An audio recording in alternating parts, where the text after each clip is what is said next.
প্রতিটি দেহই নশ্বর। যতক্ষণ তার মধ্যে প্রাণ আছে, শ্বাস প্রশ্বাস চলাচল করছে, ততক্ষণ সেটি প্রাণী। যখনই তার থেকে সেই চৈত্য সত্তা বা আত্মা বেরিয়ে যায়, প্রাণ বায়ু বেরিয়ে যায়, তখনই সেটি একটি দেহ বা সব দেহে পরিণত হয়।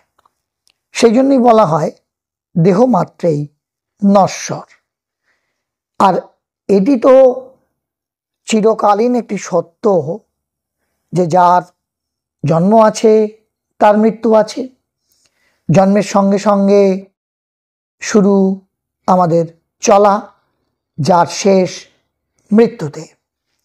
শাস্ত্রীয় নিদান অনুসারে মৃত্যুর পর সব দেহকে দাহ করা হয়, অথবা কবর দেওয়া হয় বা সমাধিস্থ করা হয়।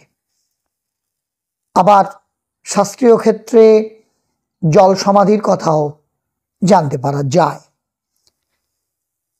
কিন্তু ইদানিং একটি বিষয় লক্ষ্য করা যায় যে মৃত্যুর পর দেহদান বা নিজের দেহকে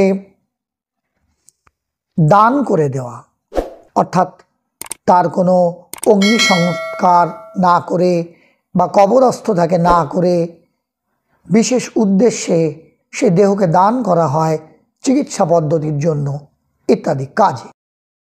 প্রশ্ন আসে যে শাস্ত্রীয় মতে মৃত্যুর পর দাহ না করে দেহদানে আত্মার গতি প্রাপ্তিতে কি কোনো ধরনের সমস্যা হতে পারে? আবার যদি কোনো মৃত্যুতে দেহ না পাওয়া যায়, সেখানেও কি মুক্তি হয় না? এই ব্যাপারে বিভিন্ন রকম মত বা মতামত প্রচলিত আছে বা পাওয়া যায়। আমাদের বিচার করতে হবে যে আমরা দেহ, মৃত্যু, আত্মা সম্বন্ধে ঠিক কী ধারণা করছি। সাথে সাথে আমাদের খেয়াল করতে হবে যে পুরাকালেও এই পদ্ধতি ছিল কি না। ইতিহাস বলছে যে পুরাকালে দেহদানের কোনো ব্যবস্থা ছিল না, যদিও আমরা পুরাণ ঘেঁটে দেখতে পাই দধিচি মুনির কথা। সেই দধিচি মুনির হাড় থেকে মহিষাসুর বধের অস্ত্র তৈরি হয়েছিল। যাই হোক, পুরাকালে বা ইতিহাস ঘাটলে আমরা সার্বিকভাবে সেরকম কোনো দেহদানের কথা জানতে পারি না। কিন্তু দেহ যদি না পাওয়া যায়, সেক্ষেত্রে কি হবে? অর্থাৎ কোনো কোনো মৃত্যুতে দেহ আর পাওয়া যায় না, সেক্ষেত্রে কুশপুত্তলিকা দাহের বিধান আছে।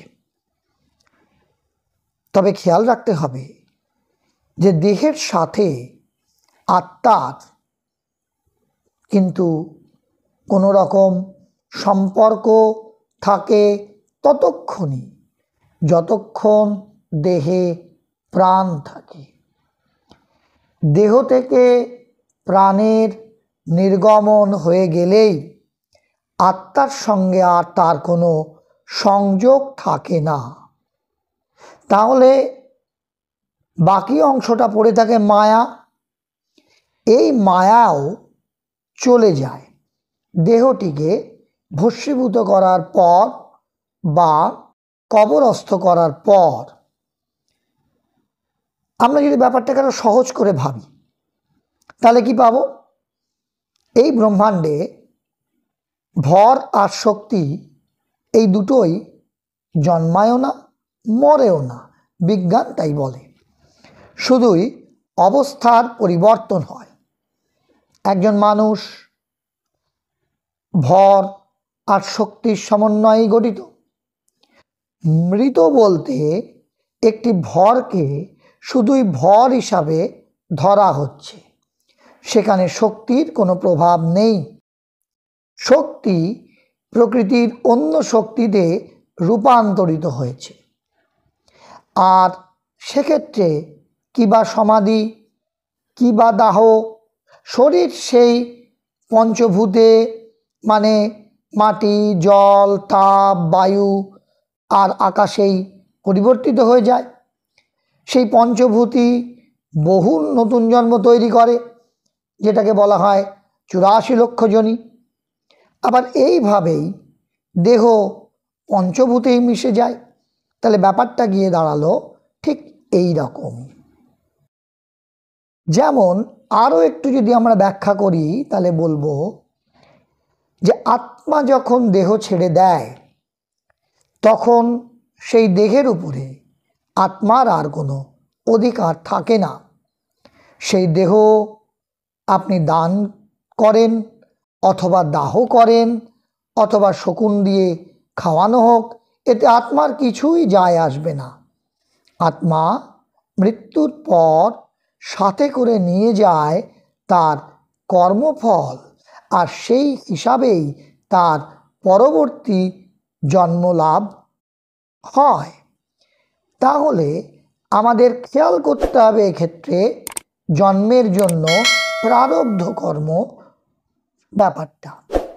প্রারব্ধ কর্ম হলো সঞ্চিত কর্মের অংশ, অতীত কর্মফলের একটি সংগ্রহ, যা বর্তমান দেহের মাধ্যমে অনুভব করার জন্য প্রস্তুত।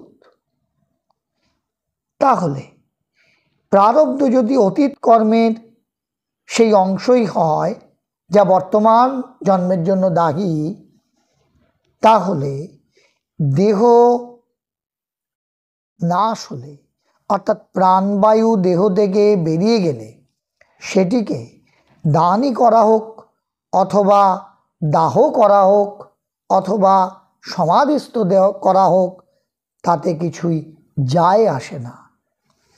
আত্মা তার সঞ্চিত কর্ম নিয়ে দেহ ছেড়ে চলে যাওয়ার ফলে দেহের সঙ্গে তার আর কোনো সম্পর্ক থাকে না।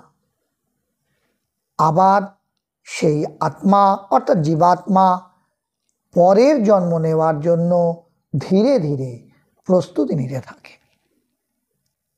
তাহলে আজকের আলোচনায় আমরা জানলাম যে মৃত্যুর পর যদি কেউ দেহ দান করতে চান সেক্ষেত্রেও কোনো রকম চিন্তার বা ভয়ের কারণ নেই, কারণ মৃত্যুর সঙ্গে সঙ্গে এই নশ্বর দেহের আর কোনো গুরুত্বই থাকে না।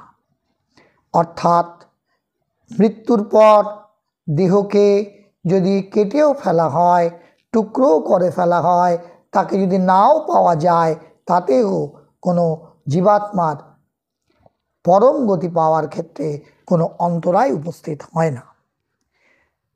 আজকের এই আলোচনা যদি আপনার ভালো লেগে থাকে, যদি আপনাকে সমৃদ্ধ করে থাকে, তবে অবশ্যই আপনার পরিচিত জনেদের মধ্যে শেয়ার করে দেবেন। সঙ্গে লাইক করুন, কমেন্ট বক্সে আপনার সুচিন্তিত মতামত লিখে জানান, আর সাথে সাথে আমাদের এই চ্যানেলটিকে সাবস্ক্রাইব করে আমাদের পাশে থাকুন। সকলে খুব ভালো থাকুন, সুস্থ থাকুন, আনন্দে থাকুন। ধন্যবাদ।